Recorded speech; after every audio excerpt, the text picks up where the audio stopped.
Good morning students. Class 8 chapter history subject history और chapter 3 आज हम लोग शुरू करने जा रहे हैं। एग्रीकल्चरल रिफॉर्म्स, कृषि में सुधार। हमारा देश एग्रीकल्चर के मामले में प्राचीन समय से ही देश की अर्थव्यवस्था का मुख्य आधार कृषि ही रहा।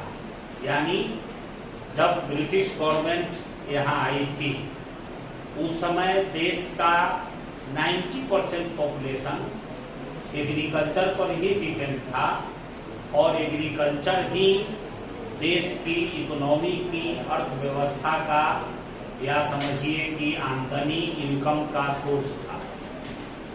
पिछले चैप्टर 2 में हम लोग ये पढ़े हैं कि कैसे ब्रिटिश गवर्नमेंट बंगाल से शुरू करके और करीब करीब संपूर्ण भारत पर अपना आधिपत्य स्थापित कर दिया। भारत के शासन पर अपना आधिपत्य स्थापित करने के बाद ब्रिटिश गवर्नमेंट ने इस देश के रिसोर्सेस के संबंध में डिफरेंट तरह के रूल्स एंड रेगुलेशन बनाए, पॉलिसी बनाई। उस पॉलिसी के बारे में ही हमें इस चैप्टर में पढ़ना है। इस चैप्टर की शुरुआत एक इवेंट का तस्वीर नीचे दिया है। इसके बारे में हम पिछले चैप्टर में भी आपको बताए थे कि 1765 में 1765 ईस्वी में मुगल एम्पायर शाह आलम सेकेंड ने दीवानी राइट्स कंपनी के अधिकारियों को सौंप दिए। रॉबर्ट क्लाइव के नेतृत्व में देश का फाइनेंशियल पावर, देश के रेवेन्यू और रिसोर्सेस पर पूरा अधिकार 1765 के इलाहाबाद की संधि के अनुसार ईस्ट इंडिया कंपनी या ब्रिटिश का इस देश में हो गया। यह जो इवेंट था वह भारत के इतिहास का एक महत्वपूर्ण इवेंट था और ब्रिटिश के लिए, ब्रिटेन के लिए भी यह एक महत्वपूर्ण घटना थी, क्योंकि ब्रिटेन का जो स्वप्न था भारत पर अपना शासन स्थापित करने का, वह इस इवेंट के साथ पूरा हुआ और इस इवेंट को बहुत ही ग्लोरीफाइड रूप में, बहुत ही भव्य तरीके से इसका चित्र बनवाया गया रॉबर्ट क्लाइव के द्वारा। हालांकि जो चित्र नीचे दिया गया है वह रियलिटी से काफी दूर है। इसमें पहले पैराग्राफ में लिखा है कि यह घटना जो है वह एक टेंट में, एक तंबू समझते हैं, कपड़े का बनाया हुआ टेंट होता है जो युद्ध के समय उसमें सैनिक रहते हैं, तो उसी तरह का एक टेंट में ये इवेंट हुआ था। यानी शाह आलम द्वितीय ने सिग्नेचर करके भारत के शासन और यहाँ के रेवेन्यू का पूरा अधिकार ब्रिटिश गवर्नर लॉर्ड क्लाइव को सौंप दिया। तो इस इवेंट को ग्लोरीफाई करने के पीछे ब्रिटिश गवर्नमेंट का यह सोच था कि ब्रिटिश गवर्नमेंट दुनिया को यह दिखाना चाहती थी कि भारत के एडमिनिस्ट्रेटिव सिस्टम पर या भारत पर उसका अधिकार हो गया है। यानी India became the colony of British. This is shown by the picture of this event. इस इवेंट के तस्वीर को, इलाहाबाद संधि के तस्वीर को ग्लोरीफाई करके रॉबर्ट क्लाइव ने इसलिए इसको बताया था। यही द कंपनी बिकम्स द दीवान में यही बातें लिखी। सेकेंड इसका है रेवेन्यू फॉर द कंपनी, राजस्व। गवर्नमेंट का जो इनकम होता है उसी को हम रेवेन्यू कहते हैं, राजस्व कहते हैं। यानी सरकार टैक्स के द्वारा, विभिन्न तरह का टैक्स, गवर्नमेंट का सोर्सेस ऑफ रेवेन्यू उसका उसके द्वारा लगाया गया टैक्स। तो डिफरेंट टाइप के टैक्स कैसे इम्प्लीमेंट किए गए, कैसे ब्रिटिश गवर्नमेंट ने एग्रीकल्चर को लेके पॉलिसी बनाई, यही इसमें लिखा है। लिखा गया है कि even though the company had become the Diwan, its primary focus remained on trade। यद्यपि कंपनी को भारत में दीवानी राइट मिल गया था लेकिन अभी भी इसका ज्यादातर ध्यान फोकस जो है वह व्यापार की तरफ था। वह ऐसा it wanted income from revenue but did not want to set up a regular system of revenue assessment and collection. British government राजस्व तो प्राप्त करना चाहते थे, लेकिन राजस्व प्राप्त करने के लिए कोई सिस्टम बनाने में वो इंटरेस्टेड नहीं थे। It wanted to increase the revenue so that it could buy cotton and silk at low cost. Before it became the diwan, the company had to import gold and silver from Britain to purchase goods. जब तक company को यहाँ का financial right नहीं मिला था, यानी British company को जब दीवानी राइट नहीं मिला था, तब तक जो ट्रेड जो व्यापार ब्रिटिश कंपनी करती थी उसमें उसको लॉस होता था। भारत से कॉटन, टेक्सटाइल, मसाले, सिल्क के सामान, ये सब चीज सस्ते दर पर खरीदते थे और उसके बदले में ब्रिटेन से सिल्वर और गोल्ड, चांदी और सोना भारत में आता था और चांदी और सोना के बदले में इंडिया से सिल्क और कॉटन टेक्सटाइल खरीद के ब्रिटिश व्यापारी ले जाते। अब इसको पूरा करने के लिए ब्रिटेन ने ये पॉलिसी बनाया कि जब भारत पर ब्रिटेन का अधिकार हो गया यहाँ के पूरे रिसोर्सेज पर, तो अंग्रेजों ने ये सोचा कि भारत के ही पैसे से, भारत के ही धन से सामान को खरीदा जाए और उसी को ले जाके यूरोप के मार्केट में बेचा जाए। यानी पहले जो भारत में खरीदे जाने वाले सामान के बदले में सिल्वर और गोल्ड जो ब्रिटेन से यहाँ लाते थे वह आना बंद हो गया और भारत में जो अभी हम थोड़ी देर पहले बताए हैं कि एग्रीकल्चर ही भारत के लोगों के जीविका का मुख्य साधन था, तो एग्रीकल्चर से रेवेन्यू प्राप्त करने के लिए ब्रिटिश गवर्नमेंट ने डिफरेंट तरह के मैकेनिज्म, डिफरेंट तरह के तरीके को अपनाया, उसको लागू किया। इसके बारे में डिटेल आगे इस चैप्टर में हमें पढ़ना है। The country of Bengal was badly affected. Agriculture production went down drastically. कहता है कि एज ए बंगाल में एग्रीकल्चर पर इसका बहुत प्रभाव पड़ा। वहाँ का प्रोडक्शन जो है कम हो गया। Artisan present were unable to make in speed, और जो कारीगर थे, जो कुटीर उद्योग का सामान भारत में बनता था, वह भी लोगों के जरूरतों का सामान आपूर्ति करने में, सप्लाई करने में असमर्थ हो गया, क्योंकि ब्रिटिश गवर्नमेंट ने जो सस्ते सामान थे वो ब्रिटेन से भारत आता था और यहाँ के जो कारीगर और आर्टिसन थे उन लोगों के उद्योग धंधों को नष्ट करने का काम जो कॉटेज इंडस्ट्रीज था हमारे देश में, इसको गवर्नमेंट ने, ब्रिटिश गवर्नमेंट ने पूरा किया। इसके बाद गवर्नमेंट ने ये महसूस किया कि चूंकि एग्रीकल्चर भारत की इकोनॉमी का सबसे मजबूत आधार स्तंभ था, बेस था, इसलिए एग्रीकल्चर से कैसे रेवेन्यू आए, जमीन से भू राजस्व, जिसको हम लैंड रेवेन्यू सिस्टम्स कहते हैं, इस टाइप विभिन्न तरह के जो भू राजस्व नीति भारत में अपनाई गई ब्रिटिश गवर्नमेंट के द्वारा, उसमें जो सबसे पहली पॉलिसी थी वह था परमानेंट सेटलमेंट। 1793 में इस पॉलिसी को लागू करने वाला भारत का जो गवर्नर जनरल था लॉर्ड कॉर्नवालिस, लॉर्ड कॉर्नवालिस ने भारत में परमानेंट सेटलमेंट इंट्रोड्यूस किया था। यह सेटलमेंट क्या था, इसके बारे में डिटेल दिया गया है। According to the terms of this settlement, the Rajas and Talukdar were recognized as जमींदार, यानी भारत में जो पहले से प्राचीन काल के राजा थे या जो तालुकदार थे, यानी किसी इलाके के जो प्रभावशाली व्यक्ति थे, उनके नाम से हर एरिया में जो प्रभावशाली व्यक्ति थे, जो राजा थे, उनके नाम से जमीन को परमानेंट रूप से उनके नाम से सेटलमेंट कर दिया गया, उनके नाम से जमीन कर दी गई। अब जैसे कोई एक व्यक्ति है तो आसपास के 2, 4, 10 गांव का जमीन उसके नाम से सेटलमेंट कर दिया गया, यानी परमानेंट रूप से उस जमींदार के नाम से जमीन को सेटलमेंट कर दिया गया। They had to collect the rent from peasant and pay the revenue to the company. अब ये जो जमींदार बना है, देश में जो जमींदार आज भी है और ब्रिटिश जमाने में भी थे।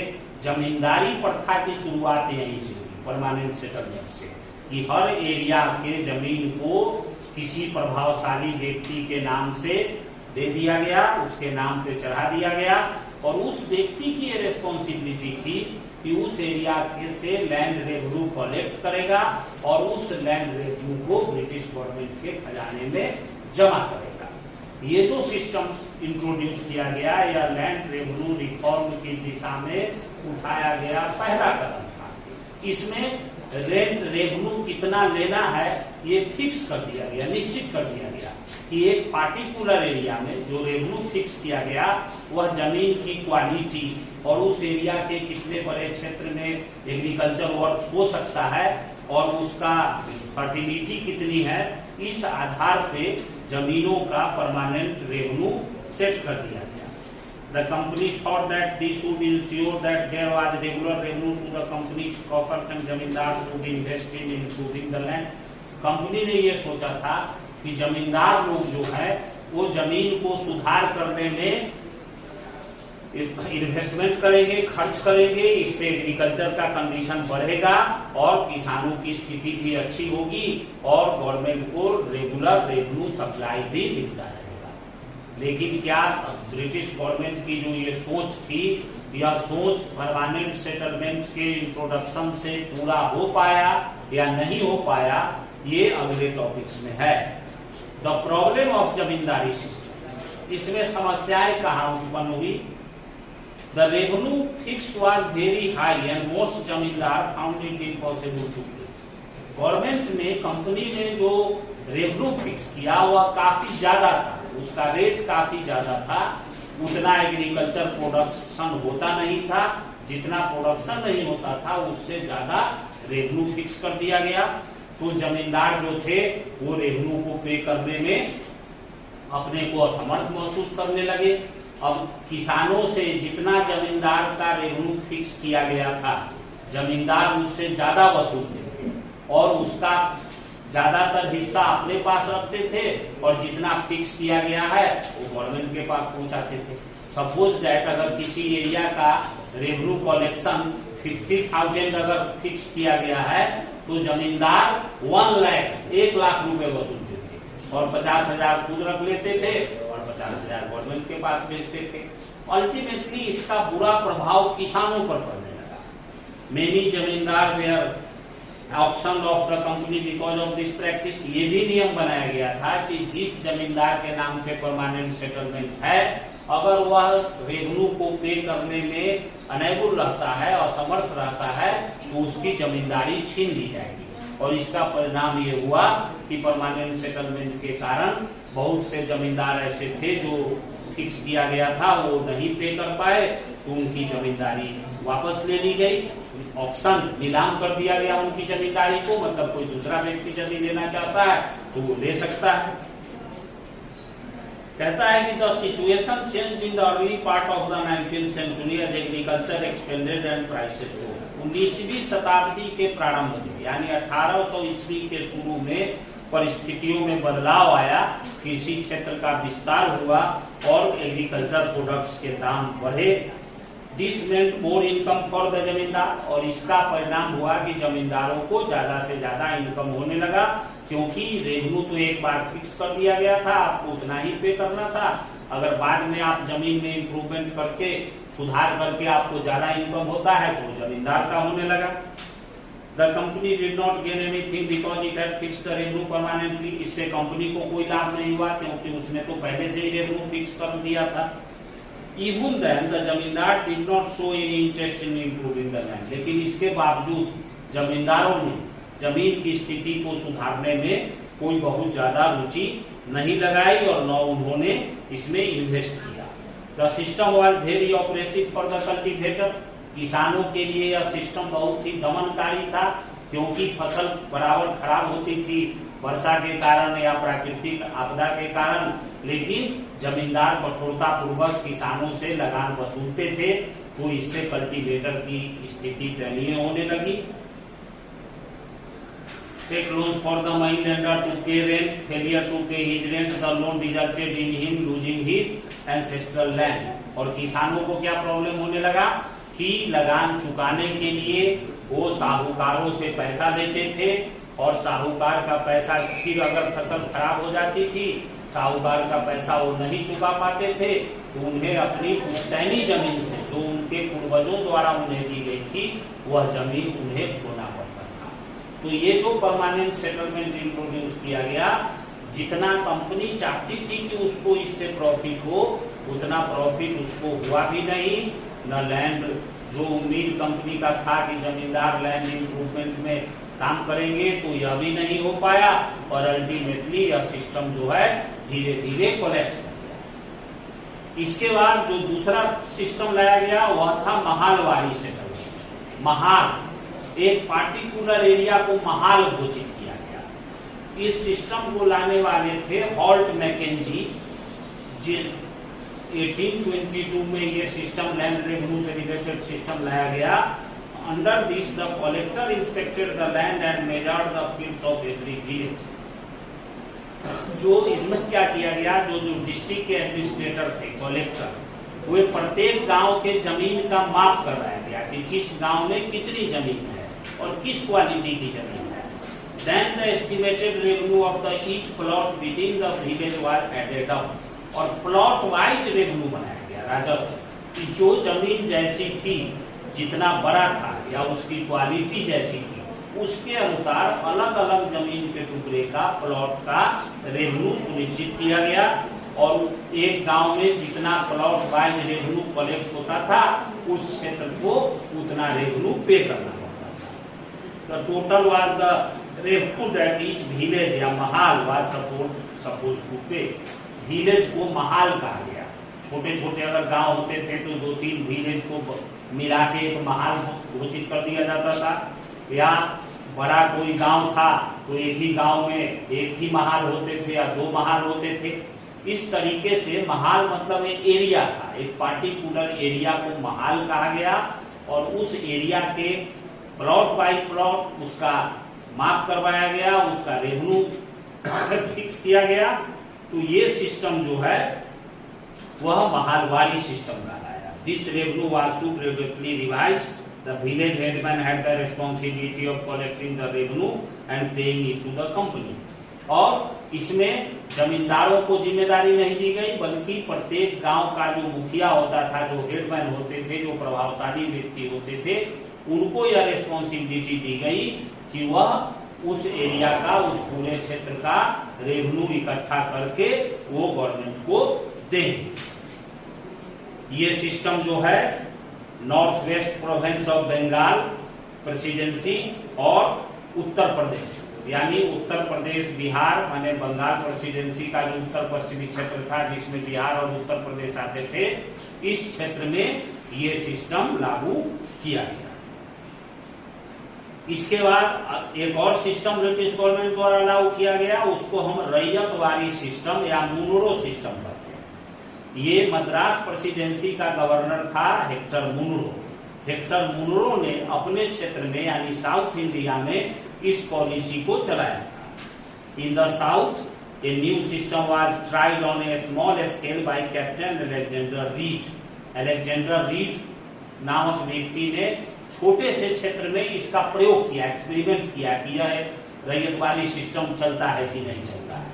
और इस सिस्टम को बाद में सर थॉमस मुनरो जो मद्रास प्रेसिडेंसी के गवर्नर थे, उन्होंने इसको अपने क्षेत्र में साउथ इंडिया में लागू किया गया। According to this system a settlement was made by directly with the cultivators, यानी इसमें बीच में कोई नहीं रहा। कंपनी और किसान, कृषक जिनको रैयत कहा गया, उनके साथ डायरेक्ट संपर्क कंपनी के अधिकारियों ने किया और डायरेक्ट किसानों को ही जमीन का मालिक बना दिया गया। यानी जो व्यक्ति किसी प्लॉट पे खेती करता था उसके नाम से ही जमीन का रजिस्ट्री कर दिया गया, उसके नाम से ही पूरा सेटलमेंट बना दिया गया। The field were carefully surveyed and made revenue assessment में, और जो जमीन थे उसको सावधानी पूर्वक सर्वे करके, उसका इंस्पेक्शन करके जमीन की क्वालिटी और एरिया के अनुसार रेवेन्यू प्रत्येक प्लॉट का फिक्स कर दिया गया। और यह रेवेन्यू अब किसी विलेज के हेडमैन जो महलवाड़ी सिस्टम में था या जमींदार जो परमानेंट सेटलमेंट सिस्टम में था, ये बीच में कहीं नहीं रहा। डायरेक्ट जो रैयत थे, जो कल्टीवेटर, इनको रैयत कहा गया, वही अपने जमीन का रेवेन्यू सीधे कंपनी के पास जमा करते थे। However, all these new systems did not achieve the desired results. लेकिन कहता है कि इतने सारे सिस्टम जो है वो इंट्रोड्यूस तो किए गए, लेकिन जितना उम्मीद ब्रिटिश गवर्नमेंट करती थी कि जितना रेवेन्यू आएगा उतना इनकम आ नहीं सका, और अंततः ये सिस्टम भी पूरी तरह भारत में सही तरीके से इंट्रोड्यूस नहीं कर सका।